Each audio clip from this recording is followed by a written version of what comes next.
दोस्तों नमस्कार, आप देख रहे हैं चैनल डी। हरियाणा के उप मुख्यमंत्री दुष्यंत चौटाला ने आज गांव मिट्टी सुरेरा में हरियाणा सरकार के पूर्व मंत्री एलनाबाद से 5 बार विधायक रहे इनेलो नेता भागीराम के आवास पर एक जनसभा को संबोधित किया। यहां पहुंचने पर लोगों ने चौधरी देवीलाल अमर रहे, डॉक्टर अजय सिंह चौटाला जिंदाबाद, माता नैना चौटाला जिंदाबाद, भाई दुष्यंत चौटाला जिंदाबाद व भाई दिग्विजय सिंह चौटाला जिंदाबाद के गगनभेदी नारे लगाए। लोगों ने उनका फूल मालाओं से जोरदार स्वागत किया। इस अवसर पर पार्टी के प्रदेश अध्यक्ष निशान सिंह, पूर्व विधायक कृष्ण कंबोज, राजेंद्र लितानी, जिला अध्यक्ष सरबजीत मसीता, हल्का अध्यक्ष अंजनी लड्ढा, सुरेंद्र लेघा, अशोक वर्मा, हरि सिंह भारी, सुरेंद्र बेनीवाल, डॉक्टर राधेश्याम शर्मा, तरसेम मिड्ढा, जगरूप सिंह, अजब ओला, कृष्ण भांभू, विभिन्न गांवों के पंच, सरपंच व नगर पार्षदों सहित सैकड़ों गणमान्य व्यक्ति उपस्थित थे। इस अवसर पर पार्टी के प्रदेशाध्यक्ष निशान सिंह ने पूर्व मंत्री भागीराम व उनके पुत्रों को पार्टी का पटका पहनाकर विधिवत रूप से पार्टी में शामिल किया। भागीराम परिवार की ओर से उप मुख्यमंत्री दुष्यंत चौटाला को स्मृति चिन्ह देकर सम्मानित किया गया।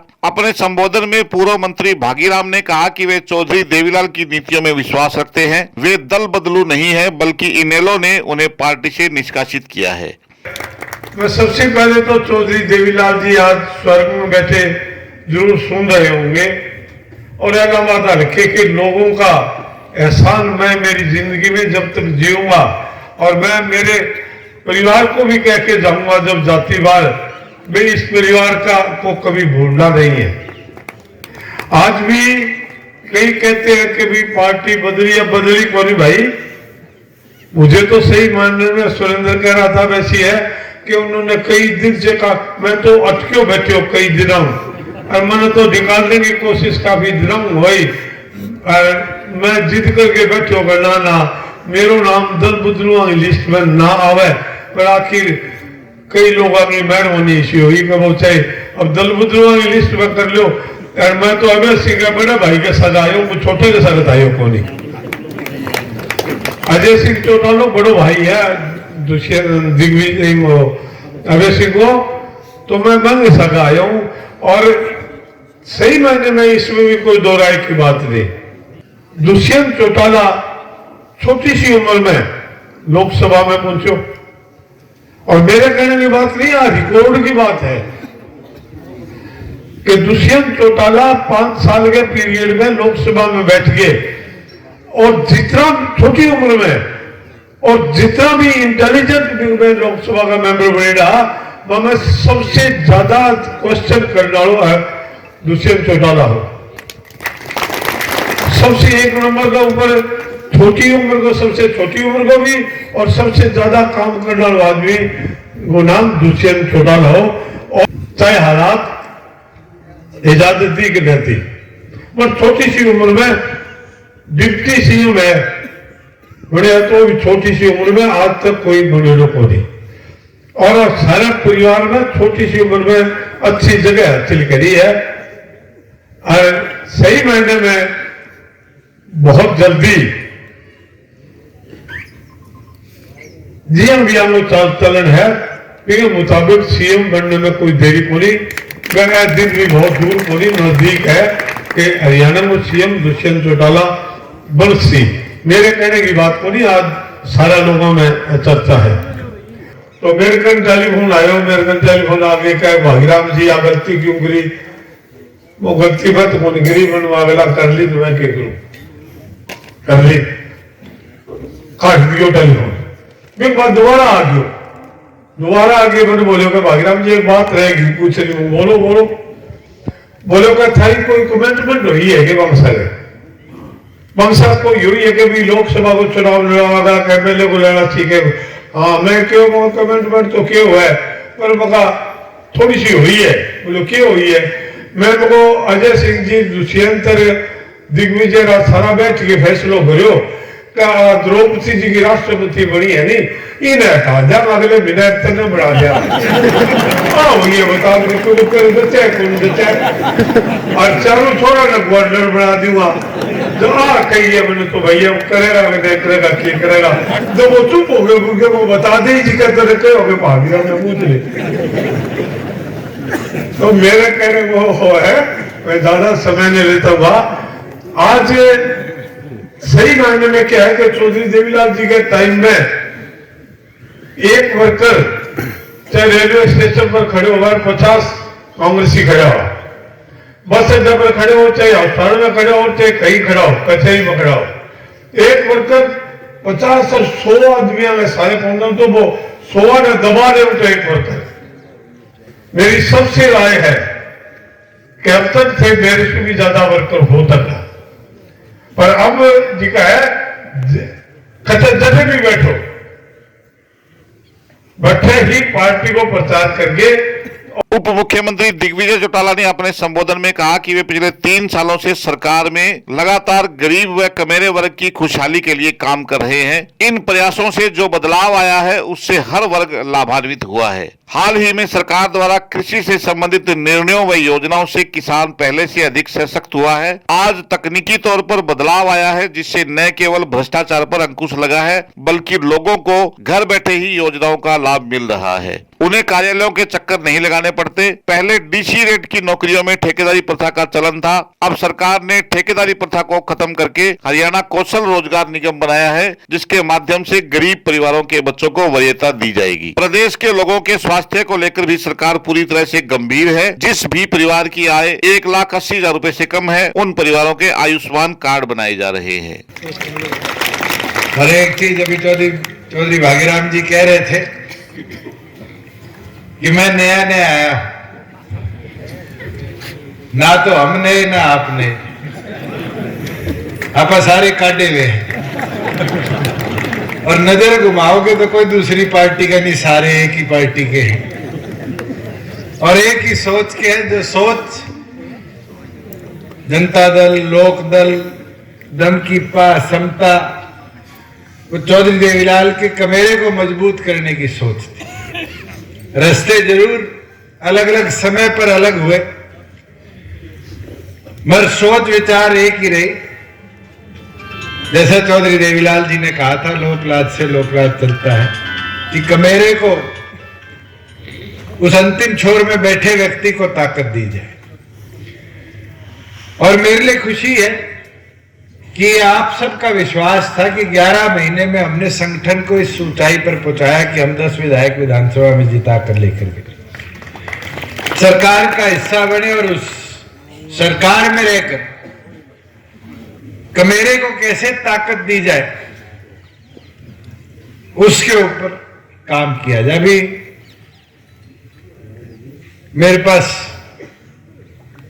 पर्ची आई, सारी कौशल रोजगार निगम की थी।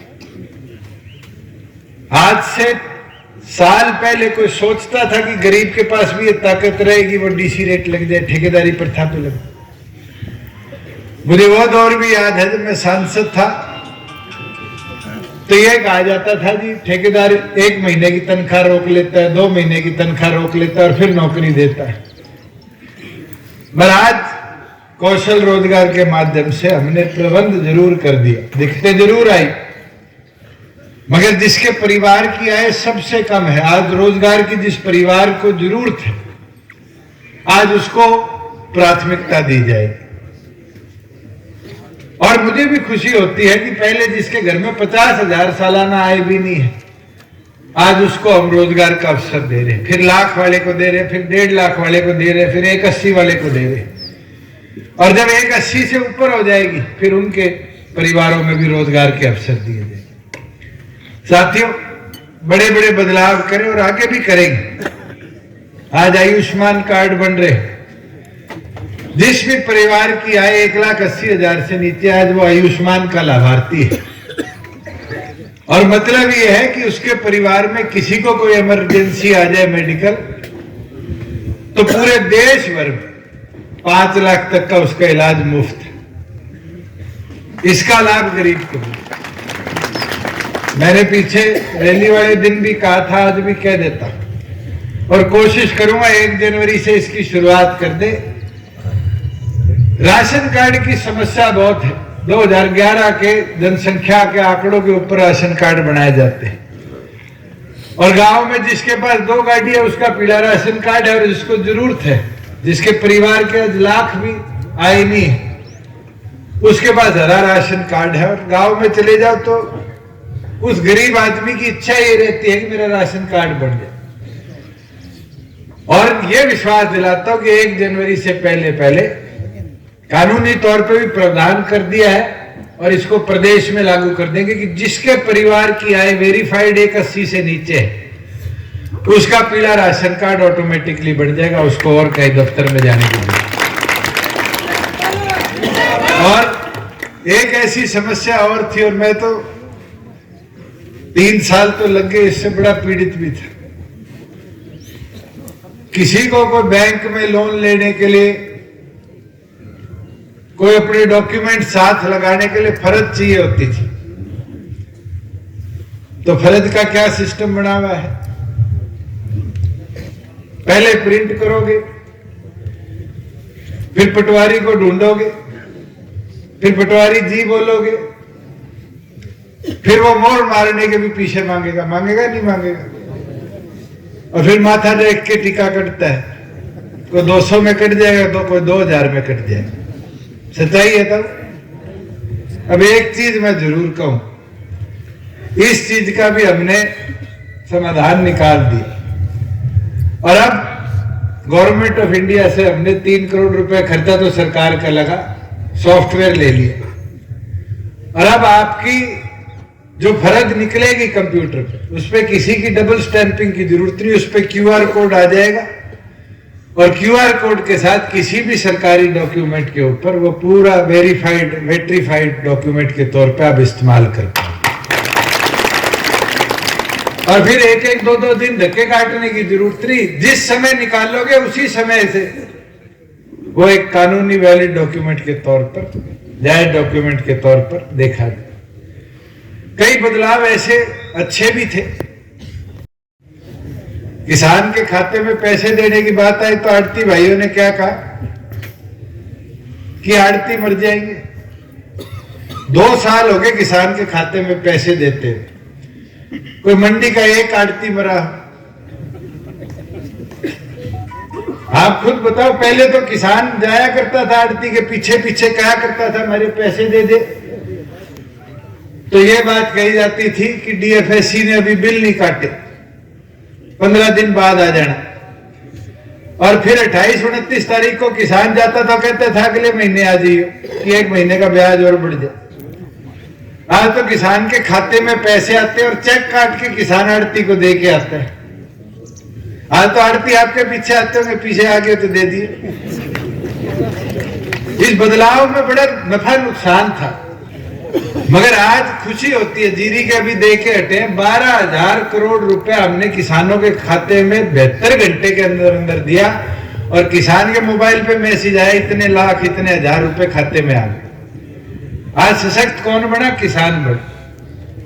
ये धीरे धीरे 3 साल में प्रयास करे और आपको इसका लाभ दिख रहा है।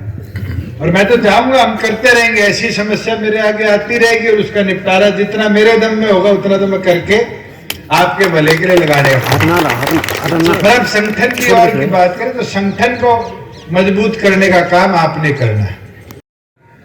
कि जो लोग आज से 2 महीने पहले कहा करते थे कि जननायक जनता पार्टी खत्म हो जाएगी, क्या करते थे? नहीं क्या करते थे? 9 तारीख के बाद किसी की स्टेटमेंट सुनी? कोई एक आदमी बोला भिवानी के बाद की पार्टी खत्म हो जाएगी? क्योंकि आपकी मेहनत ने ये मैसेज पूरे प्रदेश और देश में भेज दिया कि अगर चौधरी देवीलाल का संगठन मजबूती के साथ काम करेगा तो फिर खत्म नहीं, वो प्रदेश में बड़े बदलाव लाने का भी हिस्सेदार बनेगा। मैं तो आपसे निवेदन प्रार्थना इतनी करूंगा, बहुत से लोग अभी भी हमारे पीछे रह गए। मैं तो भागीराम जी को कहूंगा, फिर 5 बार विधायक रह रहा हो, कई परिवार है जहां आना चाहे मगर उनको छूना जरूरी है। इतना दिन तो शुरू होनी है, आज शुरू हुई है। आज शुरू तो हो गया, बस एक चीज थे कर जो थे मेरी उम्र में आ जाओ, दोबारा जवान दिया विधायक बने है नहीं पहली बार, वो रूप दिखा दो। और अब हल्के ने और वर्मा जी थे साथ वाले हल्के ने 2 संभाल दो, मैं वो विश्वास दिलाऊं सिरसा की 5 सीट पार्टी जीतेगी। बट हमें लगन से काम करना पड़ेगा, मेहनत करनी पड़ेगी। मैं तो आपको बधाई देता हूं कि आप सबके प्रयासों में पुराने ऐसे कई साथियों का हौसला बढ़ाया है कि वो खुल कर आना चाहते हैं। वो जो आपने बात कही कि मैं सोचता था चौटाला साहब है जब तक मैं रहूंगा, बहुत से साथी ऐसे हैं जो ये सोचते हैं, मगर आज वो पीड़ित है, दुखी है, दबे हुए हैं, छूने की जरूरत है। और आप जैसे सीनियर लोग, एक्सपीरियंस लोग उनको छूओगे तो मैं ये मानूंगा कि बहुत मजबूती से और बहुत जल्दी वो सारे साथी आए। जहां विकास की बात है, प्रगति की बात है, हमारा प्रयास रहा है एक एक गांव के अंदर, शहर के एक एक वार्ड में विकास कराया जाए। कई ऐसी चीजें हैं जो आज मेरे संज्ञान में आई है, कई हमारे सरपंच साथी भी आज ज्वाइन कर रहे हैं। विकास कराना हमारा काम है और उस कार्य के लिए हमेशा हम तत्पर हैं। मैं तो यही उम्मीद करूंगा कि विकास उन्नति तो सरकार समय अनुसार कराती रहे, मगर आज जो जरूरी है वो संगठन का विस्तार भी है विकास के साथ। और वो जब भी मुमकिन होगा जब आप सब एक एक परिवार को, एक एक घर को छूकर पार्टी की सोच के साथ जोड़ने का काम करो। डॉक्टर जय सिंह चौटाला जी को और मजबूत करने का काम करो।